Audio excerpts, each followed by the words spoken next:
اور اب تو اللہ رحم فرمائے اور ہمارے خاص طور پر مدارس کے ذمہ دار، اور میں صاف احترام کے ساتھ کہتا ہوں گجرات کے مدارس کے ذمہ داروں کو اپنی ذمہ داری اللہ محسوس کرنے کی توفیق دے۔ گجرات کے ایک مدرسے میں بیٹھ کر ایک بہت بڑے خانوادے کے فرد نے جس طرح کی باتیں کی ہیں اس نے کلیجے کو زخمی کر دیا۔ کوئی سوچ نہیں سکتا تھا کہ شیخ الاسلام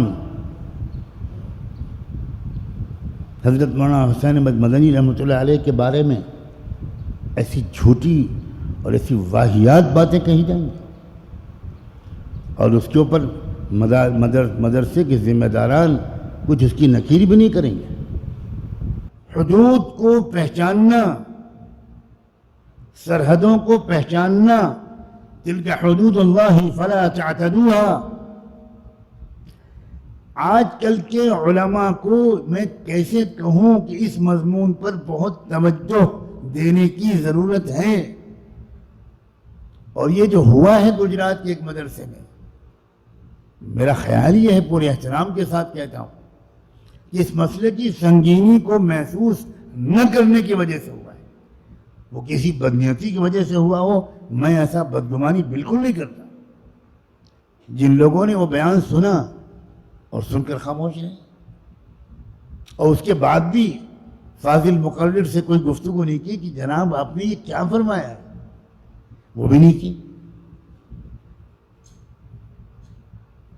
یہ کوئی، میں خدا نہ خواستہ کسی پر کوئی الزام نہیں لگا رہا ہوں، لیکن میں یہ کہہ رہا ہوں کہ جو حساسیت ہونی چاہیے، غیر شعوری طور پر چپکے غلامی کی زندگی گزارنے کی وجہ سے اور اس موضوع پر مدرسوں میں اچھی تربیت نہ ہونے کی وجہ سے غیر شعوری طور پر، میں پھر جملہ دوہرا رہا ہوں، غیر شعوری اور غیر ارادی طور پر ہمارے اندر سے وہ حساسیت بہت نکل گئی۔